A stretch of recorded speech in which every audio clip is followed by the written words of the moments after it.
Hai semuanya, semoga kabar Anda baik-baik saja.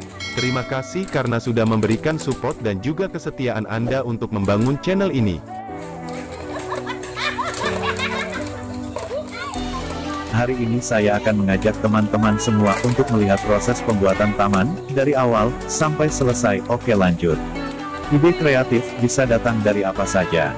Seperti ide yang satu ini, yang menggunakan botol bekas sebagai media tanam.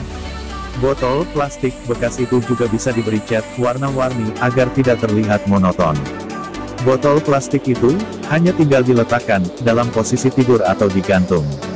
Membuat taman tidak harus memakai bahan-bahan yang mahal, seperti Taman Afdeling Alfa, hanya menggunakan bahan plastik bekas yang disulap menjadi hiasan taman yang enak dipandang.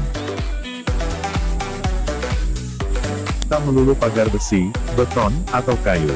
Kini pagar bambu juga menjadi favorit banyak kalangan, mulai dari orang pedesaan hingga orang yang tinggal di lingkungan kota. Pagar bambu dari material alami ini memang tidak kalah menarik. Konon, bambu sering dikaitkan dengan tanaman pembawa rezeki atau energi positif, maka dari itu ada beberapa tanaman bambu yang disebut bambu hoki. Pagar bambu juga bisa dijadikan sarana penguji kreativitasmu. Dalam membuat pagar bambu tidak ada desain atau aturan yang baku. Kamu bebas mengkombinasikan pagar bambu dengan berbagai material bahan bangunan lainnya. Pagar bambu pada awalnya memang sangat identik digunakan pada rumah-rumah di daerah pedesaan. Namun seiring perkembangannya, pagar bambu menjadi tren baru yang kini mulai memiliki kreasi yang lebih unik, beragam dan juga cocok digunakan di berbagai jenis dan tipe rumah untuk segala lapisan masyarakat. Jika dibandingkan jenis kayu lainnya, bambu adalah bahan yang lebih murah, mudah didapat, serta ramah lingkungan.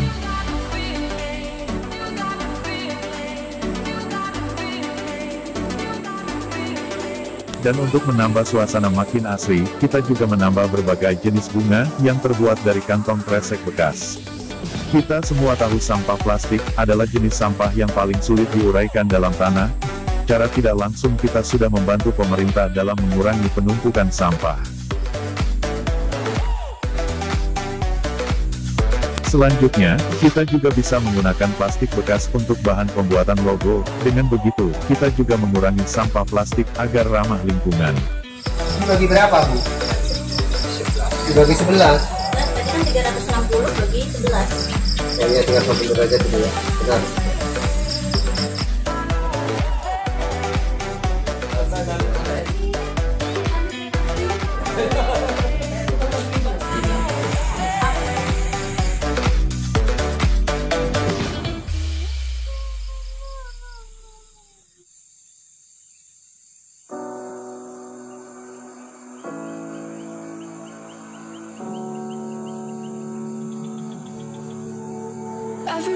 Taman Sakura Afdeling Alfa, Kalimantan Tengah. Mirip dengan bunga sakura asli, di Afdeling Alfa juga ada berbagai macam jenis bunga yang ditanam di sepanjang jalan utama, sehingga memberikan sensasi tersendiri ketika bunga ini bermekaran. Karena sangat mirip, tak sedikit yang menyebutnya sebagai bunga sakura. Memiliki jenis pohon yang besar, warna bunganya beraneka ragam, seperti pink, kuning, dan putih. Bunga yang bermekaran ini memiliki daya tarik tersendiri, sehingga warga setempat berharap keberadaannya bisa menambah keindahan dan bermanfaat untuk warga setempat. Tapi jangan salah, di Afdeling Alfa ada pula wisata Taman Sakura. Namun berbeda dengan yang aslinya, Taman Sakura Afdeling Alfa berisi berbagai jenis bunga yang ditata sedemikian rupa, sehingga membuatnya jadi salah satu destinasi menarik bagi warga sekitar. Taman ini letaknya bersebelahan dengan TPA tempat penitipan anak. Taman ini dikenal pula dengan Taman Sakura Selfie dan banyak dikunjungi, serta dijadikan tempat untuk sekedar berfoto-foto karena tampilannya yang cantik.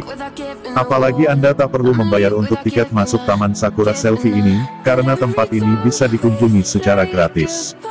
Jadi Anda bisa mengajak keluarga termasuk anak-anak untuk bermain ke sini, apalagi tersedia pula taman bermain.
Taman ini bakal mengingatkanmu akan keindahan bunga sakura asli di Jepang. Dikelilingi oleh pagar bambu yang teduh, nuansa indah terasa sekali saat kamu mulai berada di sini. Menariknya, taman selfie ini awalnya kosong sebelum akhirnya disulap oleh paguyuban dan kader posyandu. TPA Afdeling Alpha menjadi taman sakura dan taman bermain serta rekreasi yang instagramable. Saking bagusnya, taman ini sering sekali digunakan oleh warga sebagai tempat untuk foto prewedding, foto perpisahan kelas ataupun sekedar selfie untuk dipajang di sosial media. Jadi jangan heran ketika kamu kesini akan banyak orang yang ramai mengantri untuk mengambil spot foto yang bagus. Nah, jika kamu bosan di rumah, sini kamu bisa bersantai sambil menikmati pemandangan elegan dari ornamen bunga hias yang berbagai macam jenis. Taman yang dulunya bernama Taman TPA tersebut tidak hanya untuk taman bunga saja, tapi akan dibangun jalur sepeda, air mancur, tanaman obat, taman bermain anak-anak. Taman yang dibangun dari bahan plastik bekas ini, sungguh memiliki pemandangan bunga yang indah, warna-warni bunga di sini siap mendinginkan mata setelah lelah beraktivitas selama sepekan. Ada banyak bunga yang menantang seperti bunga jakar kamu, pagoda Tabebaya, sakuranya Surabaya, bungur dan banyak bunga lainnya. Mereka dikelompokkan menjadi blok-blok berdasarkan warnanya yang ditata sedemikian rupa, sehingga kelihatan menarik. Ada bunga putih, oranye, merah, ungu, kuning, pink dan magenta. Taman ini nantinya diharapkan bisa menjadi untuk hiburan masyarakat Afdeling Alpha. Selain pemandangan lanskap bunga yang indah, untuk anak-anak tersedia area bermain seru yaitu seluncuran, ayunan bersama air mancur. Jika kamu berada di sana pada siang hari, karena panas kamu bisa berteduh di beberapa spot yang dilindungi oleh pohon hijau dan teduh. Pokoknya, asik deh buat menghabiskan weekend kamu bareng keluarga atau teman-teman kamu. Taman yang mengusung konsep perpaduan antara taman bunga plastik dan taman bunga asli ini, masih gratis meskipun ramai pada hari libur. Kamu tidak perlu khawatir, karena tempat parkirnya luas, cukup untuk mobil dan motor. Lokasi Taman Sakura Selfie ini, berada di Afdeling Alpha. Di sana ada juga papan petunjuk yang bertuliskan, Taman Selamat Datang Taman Selfie Afdeling Alpha, yang menunjukkan lokasi Taman Sakura dan taman bermain.